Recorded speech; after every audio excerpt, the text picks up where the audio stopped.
Actual test.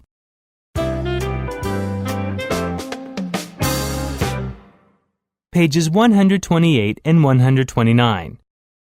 Questions 1 through 6. Listen to a lecture in a zoology class. Today's talk is on bird migration. During the winter, food and water become scarce, and there is little plant cover to protect the birds. The way most birds survive the cold is through migration. Most birds that live in high Arctic regions, such as northern Alaska, northern Canada, and Greenland, are migratory. They stay in these regions during the summer and fly south to warmer climates in the winter. Well, now take a look at several different examples of migration. First, types of migration can be distinguished according to their distance. In some cases, migration occurs over a long distance. Some birds living in the Arctic northern hemisphere fly all the way to the tropics or southern hemisphere. In other cases, migration occurs over a relatively short distance. For instance, a wall creeper, a small colorful bird that lives in the mountain ranges of Eurasia, merely moves to lower levels of the mountains in winter. Second, migration patterns depend on the nature of the staple food. Let's see the crossbill and the flycatcher.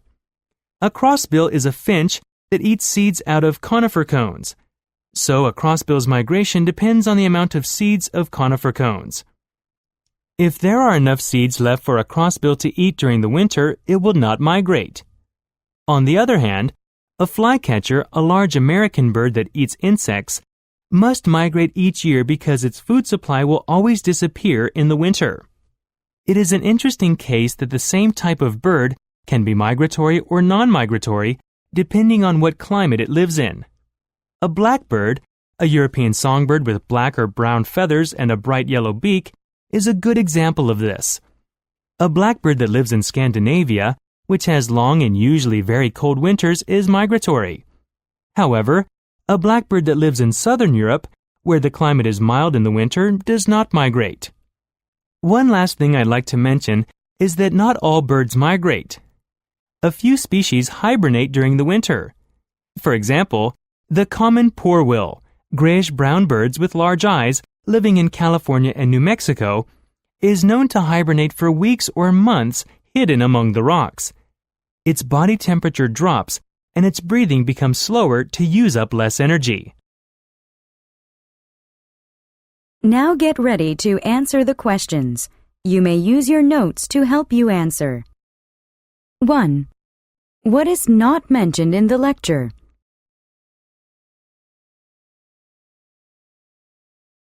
2. How does the teacher talk about bird migration?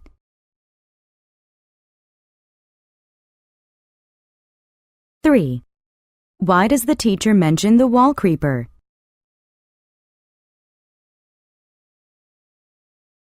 4. According to the lecture, what is true about the crossbill?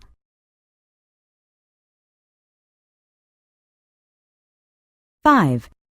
What does the teacher imply about the flycatcher?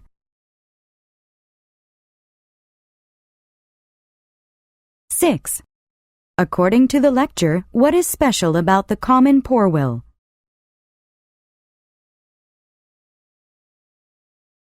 Go on to the next page.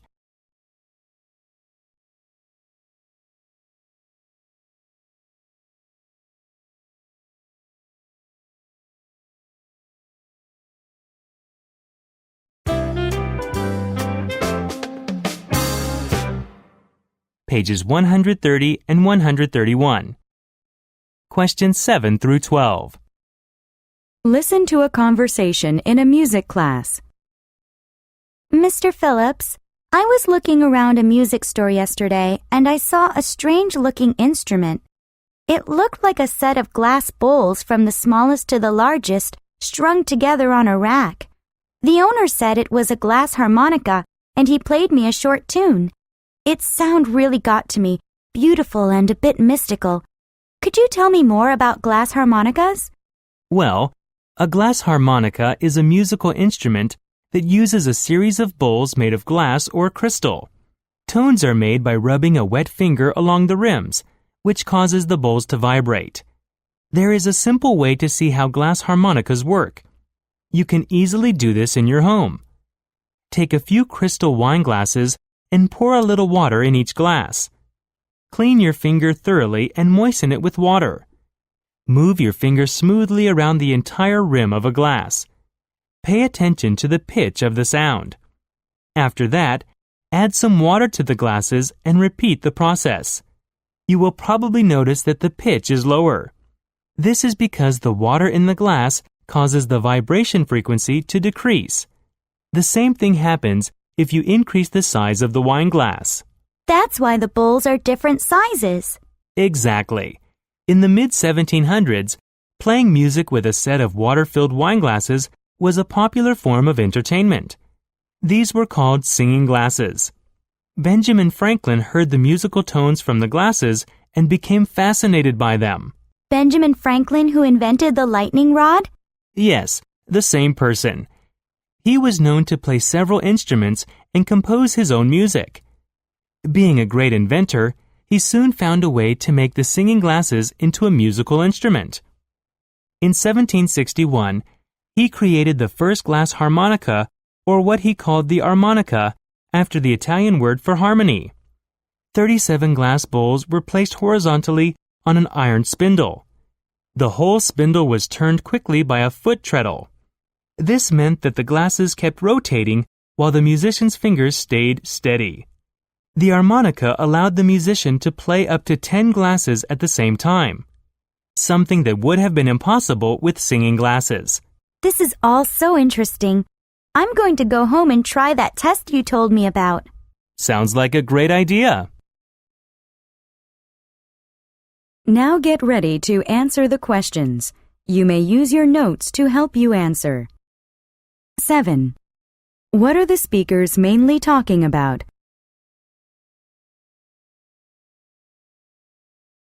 8. How does the teacher explain the way of playing the glass harmonica?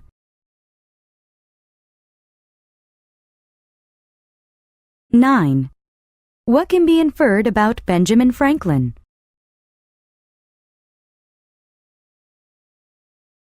10. Listen again to part of the conversation, then answer the question. After that, add some water to the glasses and repeat the process.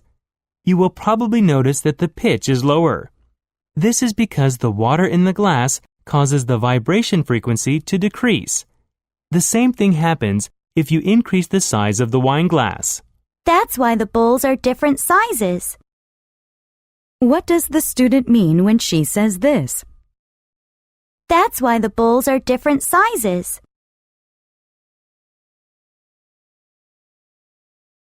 11. Indicate whether each statement below describes singing glasses or the armonica. Tick in the correct box.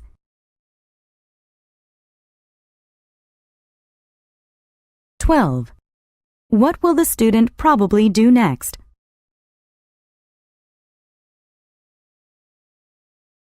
Go on to the next page.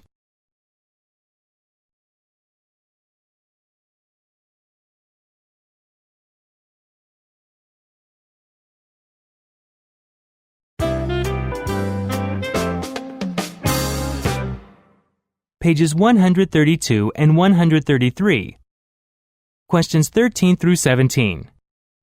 Listen to a lecture in a technology class. Today, I'd like to talk to you about a new technology called Bluetooth. Those of you who are familiar with this word are probably thinking of cell phones and wireless headsets. You are quite correct, for that is one of the earliest and most popular applications of this technology.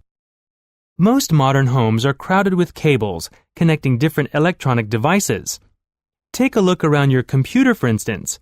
Your monitor, keyboard, mouse, printer, and speakers are all connected by cables. Now, I'm sure most of you will agree that these cables are a big nuisance. Bluetooth chips were developed to solve this problem. A Bluetooth chip is a small radio chip that can be plugged into cell phones, computers, and other devices. Using a special frequency, 2 or more devices with Bluetooth chips can send and receive information normally carried by a cable. What does this mean? It means no more lines running here and there. Many wireless connections are now possible. You can use a wireless headset to answer a cell phone in your bag or pocket. And there are now wireless mouse products for your computer. Bluetooth was first developed by Ericsson, the famous Swedish telecommunications company. You may be wondering about the name Bluetooth. I found it a bit odd at first. Perhaps the chip is blue and shaped like a tooth. Bluetooth is named after Harald Bluetooth, a king who united and ruled over Denmark and Norway in the 10th century. As King Bluetooth united two fighting nations, Bluetooth technology unites different devices. It's easy to predict that we will see the wide use of Bluetooth technology in the near future. Since Bluetooth chips are small, cheap to manufacture, and run on low power, they could be placed in almost any device. As long as they stay in range, they maintain a fairly strong connection. Currently, Bluetooth chips are divided into 3 classes, each with a range of 100 meters, 10 meters, and 1 meter. Already, Bluetooth chips are being used for wireless networking among PCs. They are being placed in freight containers so that cargoes can easily be identified when they reach the storage area. And who knows, maybe soon a Bluetooth chip in your refrigerator may alert your computer what food needs to be bought, and your computer may instantly put in an order through the internet. The possibilities are limitless. Now get ready to answer the questions. You may use your notes to help you answer. 13. What is the lecture mainly about?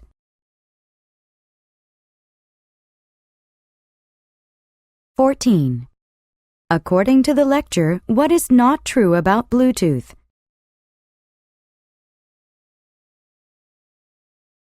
15. Why does the teacher mention wireless mouse products?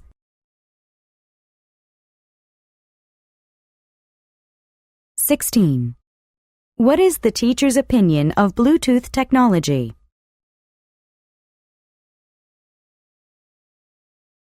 17. Listen again to part of the lecture, then answer the question. I found it a bit odd at first. Perhaps the chip is blue and shaped like a tooth. Bluetooth is named after Harald Bluetooth, a king who united and ruled over Denmark and Norway in the 10th century. Why does the teacher say this? Perhaps the chip is blue and shaped like a tooth.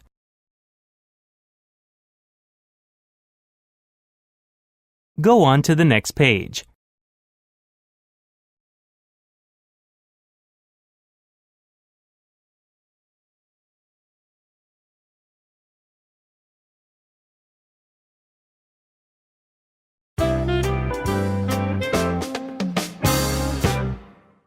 Pages 134 and 135. Questions 18 through 22. Listen to a conversation between two students. Hey, Gina, where are you going? To the library. My social studies group is meeting there in 15 minutes. For the assignment on terrorism? Yes, How's it coming along? pretty good. We finished all the basic research and we're now working on visual aids, photos, charts, graphs. I usually don't like working as a group, but this time is different. Everyone is being cooperative and pulling their weight. No free riders. Free riders? You know what I mean. Usually in group work, there is always someone who acts irresponsible, someone who tries to get by without doing any work while getting the same group grade as everyone else. It's funny you should say that. You've got one in your group? You know Kevin? He is always late for group meetings. Not to mention the fact that most of the time, he hasn't properly done his part of the work. Everyone's been doing extra research to cover for him because no one wants to mess up the presentation and get a bad grade. You know this grade is very important not to fail the course. That's what happens with free riders. I think he knows this too. You should tell him to pull his weight. Actually, I did. Since I'm the group leader, everyone was coming to me to complain about him. What a guy he is, huh? Why? What happened? He had an excuse for every single time that he was late, and for every single time that he hadn't done his work properly. I got so fed up listening to him. I think I'd rather just do his work than try to talk to him again. That's really not fair. Well, I don't know what else to do. It's not like I can go to the teacher and saying so-and-so is slacking off. I really don't want to be that person. Yeah, I wouldn't either. But maybe you could go to the teacher and make a general suggestion. What do you mean? Just tell her your problem, but don't mention any names. Suggest that we could have a class discussion about it. I'm sure some of the other groups are having the same problem. If you're uncomfortable about going alone, I'll go with you. Okay, thanks. Now get ready to answer the questions. You may use your notes to help you answer. 18. What are the speakers mainly talking about?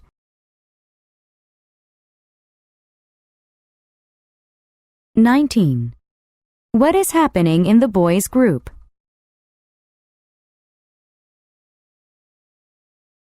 20. Why does the boy mention a bad grade?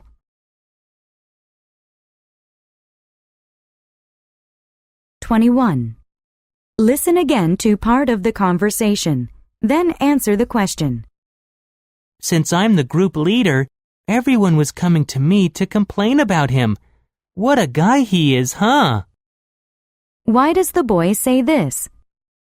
What a guy he is, huh?